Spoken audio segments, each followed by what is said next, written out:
ভারতীয় communist party মার্ক্সবাদী ইতিহাস। প্রস্তাবনা: ভারতীয় কমিউনিস্ট পার্টি মার্ক্সবাদী বা সংক্ষেপে সিপিআইএম ভারতের অন্যতম প্রধান বামপন্থী রাজনৈতিক দল। এটি মূলত কমিউনিস্ট আন্দোলনের একটি ধারাবাহিকতা, যা শ্রমিক, কৃষক, ক্ষেতমজুর ভিত্তিক সংগ্রামের মধ্য দিয়ে গড়ে উঠেছিল।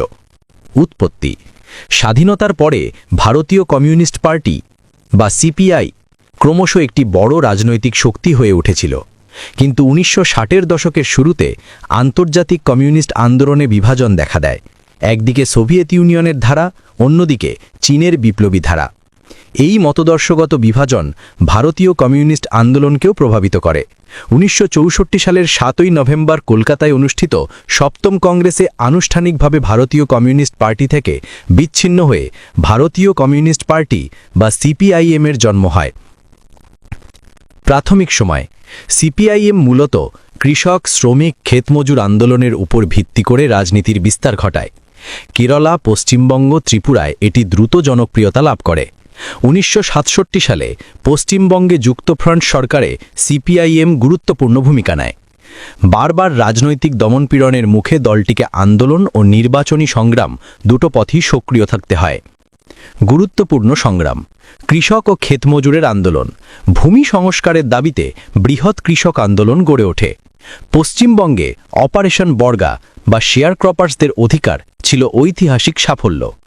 শ্রমিক আন্দোলন: শিল্পাঞ্চল, মণি ও চা বাগানে সিপিআইএম-এর নেতৃত্বে ব্যাপক শ্রমিক সংগঠন গড়ে ওঠে।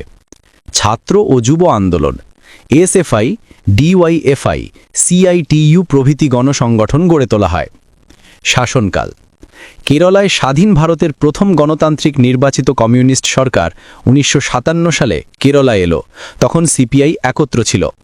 বিভাজনের পরেও সিপিআইএম কেরালায় শক্তিশালী থেকে যায়। আজও কেরালা সিপিআইএম-এর অন্যতম ঘাঁটি।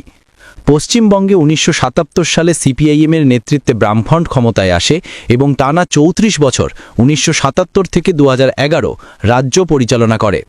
এটি ভারতের ইতিহাসে সবচেয়ে দীর্ঘস্থায়ী একটি গণতান্ত্রিক বামপন্থী সরকার। ত্রিপুরাতেও সিপিআইএম বহু বছর ক্ষমতায় থেকে সেখানে শিক্ষা, স্বাস্থ্য ও শান্তি প্রতিষ্ঠায় অবদান রাখে। নীতি ও মতদর্শ: মার্ক্সবাদ, লেনিনবাদের উপর ভিত্তি করে গণতন্ত্র পথে সমাজতান্ত্রিক পরিবর্তন আনার কৌশল গ্রহণ। সংসদীয় সংগ্রাম ও জন আন্দোলন, এই দুই পথকে সমান্তরালভাবে গুরুত্ব দেওয়া। সাম্প্রদায়িকতা, পুঁজিবাদী শোষণ, সাম্রাজ্যবাদ ও কট্টর দক্ষিণপন্থী শক্তির বিরুদ্ধে সংগ্রামকে প্রধান লক্ষ্য হিসেবে ধরা। বর্তমান অবস্থা: বর্তমানে সিপিআইএম-এর সবচেয়ে শক্ত ঘাঁটি কেরালা, যেখানে পিনারাই বিজয়ন নেতৃত্বাধীন বাম সরকার ক্ষমতায় ছিল ও আছে। পশ্চিমবঙ্গে 2011 সালের পর ক্ষমতা হারালেও দল এখনও রাজনৈতিকভাবে সক্রিয়।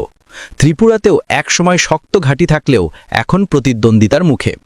সারা দেশে বিভিন্ন শ্রমিক, কৃষক, ক্ষেতমজুর গণ আন্দোলনে সিপিআইএম এখনও গুরুত্বপূর্ণ শক্তি।